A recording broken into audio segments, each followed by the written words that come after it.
گلشن حدید میں سندھ کی ثقافتی ورثے کا ایک اور رنگ، روایتی کھیل مل ملاکھڑا جو عموماً اندرونی سندھ کے پہچان سمجھا جاتا ہے، پہلی بار کراچی کے علاقے گلشن حدید میں سجایا گیا۔ عوام کی بڑی تعداد نے شرکت کر کے اس کھیل کو یادگار بنا دیا۔ علاقہ جو ہے وہ سندھ کی قومی اور ثقافتی طور پر اس کو بڑی پذیرائی ہے۔ سندھ سمیت پوری دنیا کے اندر یہ جو کھیل ہے وہاں پر ہمارے سندھ کی ثقافت کو اجاگر کرتا ہے۔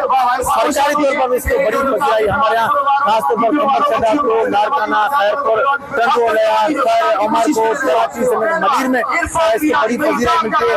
اس وقت جو یہ 10 دسمبر کو سندھ کی ثقافت کا جو ڈے منایا جا رہا ہے، اس حوالے سے یہاں پر ہم نے آج یہاں ثقافتی اپنی ثقافت کو اجاگر کرنے کے لیے جو دن رکھا ہے، اس میں آپ دیکھ سکتے ہیں یہ قومی کھیل میں بڑے بڑے سندھ بھر کے جو کھلاڑی آئے، ہم وقت ٹی وی کے بڑے شکر گزار ہیں کہ وہ آج یہاں پر کوریج کے لیے آئے۔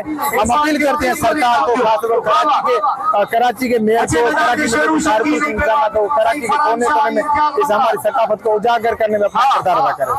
گلشن حدید میں روایتی کھیل مل ملاکھڑے کا انعقاد سندھ کی ثقافت کو کراچی کے شہریوں کو قریب لانے کی انوکھی کوشش۔ شہر کے مختلف علاقوں سے آئے لوگ کھیل کا لطف اٹھانے کے لیے بڑی تعداد میں پہنچے۔ آپ نے یہ سوال کیا کہ ہماری اس ملک کو پذیرائی ہے، یعنی یہ ہماری 5-6 ہزار سال پرانی ثقافت ہے، ہماری سندھ کا ایک قومی کھیل ہے، لیکن بدقسمتی سے گورنمنٹ کی طرف سے یا سرکار کی طرف سے اسے کوئی پذیرائی حاصل نہیں ہے، کوئی ہیلپ حاصل نہیں ہے۔ جس طرح دوسرے کھیلوں کو پذیرائی حاصل ہے، یا کرکٹ ہے یا فٹ بال ہے، تو اس طرح ہمارے اس کھیل کو میں آپ کے تھرو اعلیٰ ایوانوں کو ریکویسٹ کرتا ہوں، ہمارے جو گورنمنٹ سندھ میں جو عہدیدار بیٹھے ہوئے ہیں ان سے میں ریکویسٹ کرتا ہوں، وزیر اعلیٰ سے ریکویسٹ کرتا ہوں کہ ہمارے اس کھیل کو پذیرائی دی جائے۔ اس کے دوران کھلاڑیوں کو شاندار داؤ پیچ، روایتی موسیقی، گونج اور تماشوں کی بھرپور دلچسپی نے اس ایونٹ کو چار چاند لگا دیے۔